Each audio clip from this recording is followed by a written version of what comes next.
Last week, we explored Mark's account of Jesus' baptism, which was a great place to start our Lenten journey because it began with a blessing. God met Jesus at the water's edge and blessed him before his wilderness temptation, before his ministry, reminding us again and again God meets us. We began our journey grounded in belovedness as the foundation for all that will come. Jesus began his ministry with a blessing. At his baptism, the heavens opened up and a voice claimed Jesus as beloved. Baptized, claimed, and assured of his belovedness, he was tempted in the wilderness, and then Jesus entered into Galilee, proclaiming the good news. Now is the time. Here comes God's kingdom. Turn and trust the good news. Jesus proclaimed this good news, which again and again we are called to listen to. Today, we are skipping ahead a little bit in Mark to the middle of the Gospel of Mark. Up until this point in Mark's narrative, things have been rolling along pretty smoothly for Jesus. There were miracles and healings and the feeding of the multitudes. Of course, his ministry was not without conflict, but things were relatively moving along pretty smoothly. But this is the point in the gospel. What we will read today is the point in the gospel when things begin to change in Mark's account. To set the scene just a bit for today's passage, Jesus and the disciples were traveling to Caesarea Philippi. They had been traveling about the area, doing ministry, healing and feeding people. And on the way to Caesarea Philippi, Jesus asked his disciples, "Who do people say that I am?" And the disciples gave him a variety of answers that they had heard in the crowds: John the Baptist, Elijah, or maybe one of the prophets. And then Jesus asked the disciples, "Who do you say that I am?" Peter answered right away, "You are the Messiah." The Gospel of Mark says something really interesting.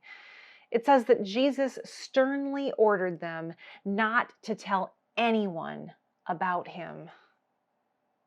Now, Jesus had just said, "Don't tell anybody this." And this is where we enter into our passage for this week. In the Gospel of Mark, chapter 8, verses 31 through 37, and 9, verses 2 through 7. Then Jesus began to teach his disciples, "The human one must suffer many things and be rejected by the elders, chief priests, and the legal experts, and be killed, and then after 3 days rise from the dead." He said this plainly. But Peter took hold of Jesus and, scolding him, began to correct him. Jesus turned and looked at his disciples, then sternly corrected Peter. "Get behind me, Satan. You are not thinking God's thoughts, but human thoughts." After calling the crowd together with his disciples, Jesus said to them, "All who want to come after me must say no to themselves, take up their crosses, and follow me. All who want to save their lives will lose them, but all who lose their lives because of me and because of the good news will save them. Why would people gain the whole world but lose their lives? What will people give in exchange for their lives?" 6 days later, Jesus took Peter, James, and John and brought them to the top of a very high mountain where they were alone. He was transformed in front of them, and his clothes were amazingly bright, brighter than if they had been bleached white. Elijah and Moses appeared and were talking with Jesus. Peter reacted to all of this by saying to Jesus, "Rabbi, it's good that we are here. Let's make 3 shrines, one for you, one for Moses, and one for Elijah." He said this because he didn't know how to respond.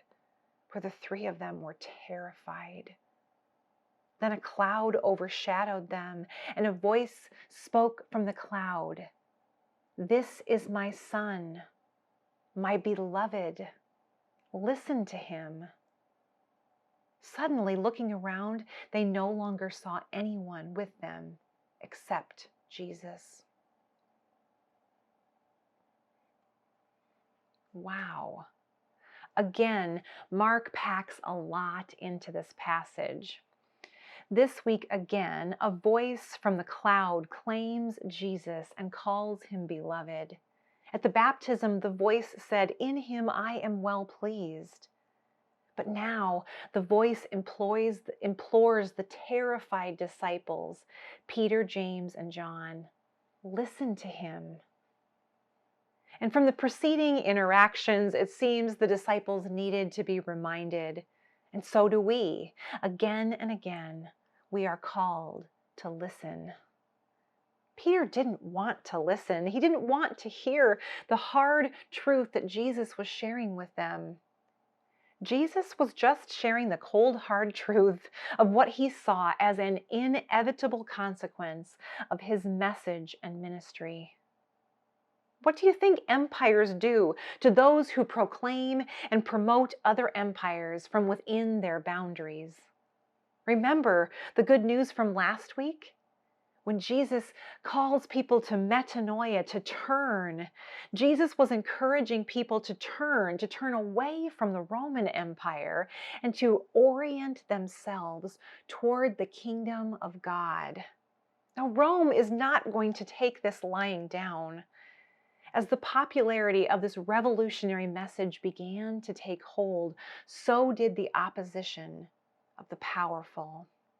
Now, Peter had an idea of Jesus as Messiah, as anointed one, a king like David or Solomon. And in his mind, he may have been imagining visions of temple and palaces and royal majesty. But Jesus quickly put a lid on this. Don't go around telling people this. Where Peter imagines glory and power, Jesus' vision that he shares is one of suffering, death, and of course resurrection, but it seems that Peter stopped listening before Jesus got to that part. Now, suffering and death was not what Peter had in mind. So Peter pulled Jesus aside and said, No, you must have this all wrong. You can't mean what you are saying. That can't be what this is all about. This is not what I signed up for. Peter is corrected by Jesus. Jesus said, "Get behind me, Satan. You are not thinking God's thoughts, but human thoughts." It's as if Jesus was saying that you are living into this narrative of human empire instead of aligning yourself with God's empire. So Jesus pulled together the crowd and the disciples to listen. If anyone wants to become my follower, let them deny themselves and take up their cross and follow me. So say no to self, take up a cross, and follow. Now, the cross is a symbol that we, with our 21st century minds, struggle to fully grasp what is being asked when Jesus says, "Take up your cross." But the first century audience, this would have sounded very different from the way that we hear it. It might sound more like, "Take up your electric chair and follow me." Now Christians wear crosses in jewelry and on t-shirts, and we adorn our worship spaces with crosses. Through Jesus, the symbol of the cross has been transformed to take on new meaning. But crosses in first century Palestine would have meant one thing: death. And not a good one, but a cruel, torturous death that awaited anybody who would dare to threaten Caesar's kingdom. The Romans used crosses like billboards to advertise the supremacy of Caesar and the fate of anyone who would dare to challenge it. The people Jesus was speaking to would have known exactly what was meant by taking up your cross. In the year 6 CE, the people had witnessed the crucifixion of 2,000 Galilean insurrectionists. Now, that would be hard to forget. Imagine the impression that that must have left on people, including a young Jesus, a Jesus who now says to the crowd and his disciples, "Take up your cross." Wow. No wonder Peter wants to reject the suffering that Jesus foretold. Why would he want to hear this hard truth? Again and again, we are called to listen. And of course, we have to be careful in our listening. There's been a whole lot of bad theology that has been attached to this phrase, "take up your cross." It's been used to encourage people to stay in abusive situations. The phrase, "that is just your cross to bear," has been used to excuse the inexcusable. In a commentary this week, my friend Martha Ward reflected, too often we think of a cross as a life burden foisted upon us. But that is not what Jesus meant. Your cross is not your arthritic hip, your wayward child, or your difficult neighbor. Those are problems or burdens that can come to anyone, disciple of Jesus or not. Rather, a cross is a choice to intentionally live beyond yourself for the greater good of another or the world. I found that really helpful. Not at all easy, but helpful. Intentionally choosing to live beyond yourself for the greater good. When Jesus tells his first century listeners to take up their cross, he is making a direct reference to the Roman Empire that used crucifixion to silence and to execute those who refused to fall in line and accept their place in the empirical hierarchy. And then Jesus said, if you want to save your life, you will lose it. If you will lose your life because of the good news, you will gain it. Remember how in the face of the unjust arrest of John, Jesus proclaimed the good news that the empire of God was imminent? The empire of Rome only had so many tools to keep people in line. They used a lot of fear and a lot of violence to maintain the status quo of their power. The little guys, like the disciples and the crowds of ordinary people who were gathered listening to Jesus of Nowheresville, Nazareth, didn't have the power to overcome this violence through force. They had thousands of crosses to remind them of that. But if they could suspend their self-interest, stop trying to save their own lives by participating in the empire's reign of fear, they could take back their power. Ched Myers put it this way: the threat to punish by death is the bottom line of the power of the state. Fear of this threat keeps the dominant order intact.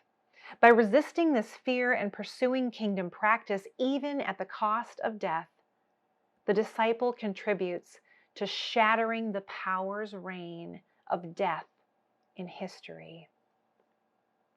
If you want to save your life, you will lose it. If you lose your life because of the good news of God's kingdom, you will gain it. That is powerful stuff. In our passage for today, it seems that Peter has a knack for getting everything wrong. And it is so easy for me to be hard on Peter. I mean, Peter really frustrates me. He's impulsive. He's less than thoughtful. He doesn't listen well. He didn't want to hear hard things, and he's often pretty confident that he knows everything and he has it all right. He doesn't want to accept Jesus' suffering because that doesn't align with what he had in mind. He had his heart set on glory, not suffering. And then, when Peter witnesses the transfiguration in all of its dazzling glory, Peter wanted to make a shrine right there to freeze things. Like, yes, this glory, this is the stuff. I love how the gospel says he offers this suggestion because he doesn't know how to respond, because they were terrified. I've been thinking that perhaps Peter frustrates me because I identify a little too much of myself in his rebukable behavior. How often would we rather argue with rather than listen to hard truths? We've been in a season of intentionally confronting hard truths, listening outside of our own experiences and expectations and understandings. And it isn't easy. The desire for self-preservation is really strong. How many hard truths would we rather reject than confront? How often do we cling to what we think we know rather than to the good news of God's kingdom? In our devotional for this week, Reverend Denise Anderson offers some really good questions to help us examine things in which our hearts are invested. She asks, how important is comfort to us? Would we be willing to listen to hard truths and be changed by them even if it proved to be difficult? Or are we committed to the status quo because though it may be imperfect, it's at least familiar? Again and again, she says, we are implored to listen. Peter frustrates me something fierce, and maybe I'm realizing I am just frustrated with myself because I recognize that same pattern within me, a pattern of clinging to the wrong things, of approaching life with more of a clenched fist and trying to steer and direct the course of things rather than openness to the Spirit and a willingness to listen and be led sometimes to some pretty difficult places. I believe there is hope in the foundation of belovedness. A belovedness we were reminded of again in our passage today. At baptism, and then again as Jesus begins to move into the really difficult part of his story. Again and again, we are reminded God meets us. Again and again, we are called to listen to that still small voice, and also to the voices of others that maybe we hadn't heard before. So I wonder, how are you being called to bravely listen today?